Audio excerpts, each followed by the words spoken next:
Hello everyone, সবাইকে শুভ সকাল। আর দেখো আমার একদম গার্ডেনিং থেকে স্টার্ট করা হলো। আজকে একটু মর্নিং রুটিনটা দেওয়ার চেষ্টা করলাম, তো সময় হয় না আর মোবাইলটা নিয়ে ঘোরা স্ট্যান্ডটাও সেভাবে নেই। তো যাই হোক, হাতে নিয়ে মোবাইল একটু মর্নিং রুটিনটা দেওয়ার চেষ্টা করলাম। তোমরা নিশ্চয়ই দেখো, ভালো লাগলে।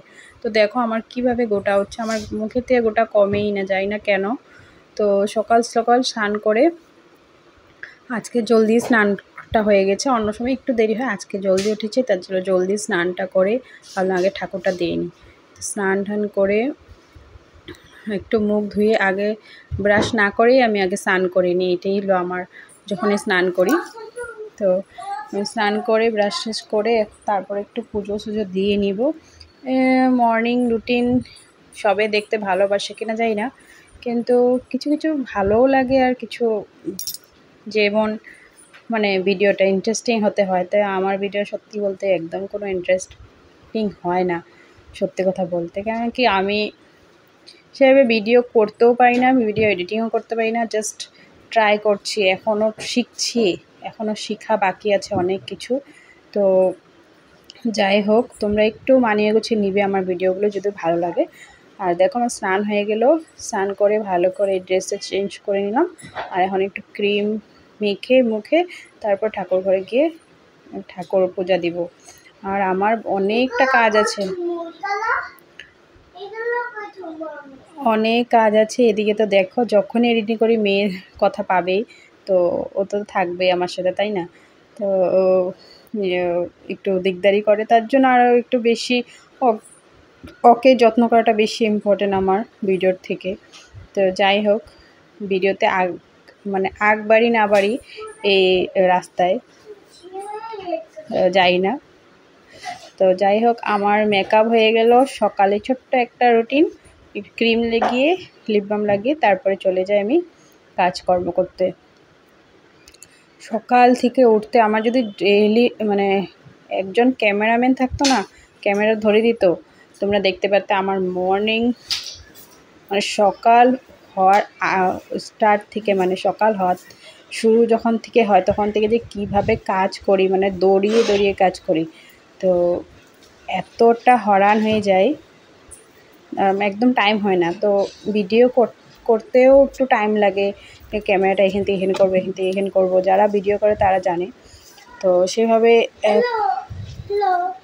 পরিপাটি করে ক্যামেরা করতেও কিন্তু সময় লাগে। তো আমি যেভাবে কাজ করি হুলস্থুল করে সবসময় সময় হয় না। আজকে একটু জলদি উঠেছিলাম, তার জন্য ভাবছি ওরা উঠেনি, তো বেশ করে পুচকি উঠেনি, তো তার জন্য আমরা একটু ভিডিও করে নিই। তো দেখো আমার ঘর পুরোটা উল্টা হয়ে যায় সারা দিনে, আর প্রত্যেকটা রুম পরিষ্কার করতে করতে আমার অনেকটা সময় চলে যায়। আর এই তো এটা ড্রয়িং রুমটার একদম দেখো না, খেলনা প্রতিটি খেলনা তো সারা ঘরে খেলতে থাকে। আর আমার ও যেহেতু ও খেলে, ঠিক আছে, খেলার পরে তো গোছানোর কাজটা তো আমারই। তো সেগুলো গুছিয়ে ভালো করে আবারও যে একটা মানুষ আসলে যেন গোছানো পায় ঘরটা, সেটার দায়িত্বও আমার।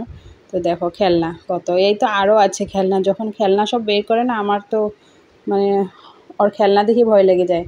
তো যাই হোক, চলে আসলাম ঠাকুর ঘরে। আমার ঠাকুর ঘরটা প্রচুর নোংরা হয়ে আছে। গণেশ পূজার পর ঠাকুর ঘরটা ভালো করে পরিষ্কার করা হয়নি। পূজার আগে এক কাজ থাকে দেখবে, আর পূজার পরে আরও কাজ থাকে। পূজার আগে সব পরিষ্কার করা, মাকড় বাসা ভাঙা, এইসব মানে সব অনেকটা পরিষ্কার করতে লাগে। আর পুজোর পরেও কিন্তু অনেক কাজ থাকে, সব বাসনপত্র নামানো হয়, সেগুলি আবার উঠানো, পরিপাটি করে গোছানো হয়। তো এইসব করার মানে সব পরেও থাকে কাজ, আগেও মানে থাকে কাজ, মানে ভীষণ হয়রান হয়ে যায়, মানে কি বলবো। আর মানে পুরোটা একা হয়ে যায় না, যেহেতু মার দিদা ওরা তো তারা এসে একটু হেল্প করে, পূজা মন্দিরে হেল্প করেছে, তার জন্য একটু আসান মানে হয়েছে আমার কাজটা। কিন্তু তাও যতটা কাজ তো ঘরেরটা নিজেরই করতে লাগবে, তো ওরা তো পুরোটা করে দিবে না, আর করাটা পসিবল না। তো দেখো এগুলো সব এখন আমি সিলিংয়ের উপর উঠাবো, মানে আমার একটা স্ল্যাব আছে ঠাকুর ঘরে, এটা এখানে উঠাবো চেয়ার এনে তারপরে। তো বললাম না, একটা ক্যামেরাম্যান যদি আমার ক্যামেরাটা ধরে দিত, তোমরা বুঝতে পারতে যে আমি কীভাবে কাজ করি, মানে কি হুলস্থুল করি। এখন তো মুখটা পুরো ক্লিন আর ফ্রেশ লাগছে, একটু পর আমি এত হালত খারাপ হয়ে যায়, মানে কি বলবো।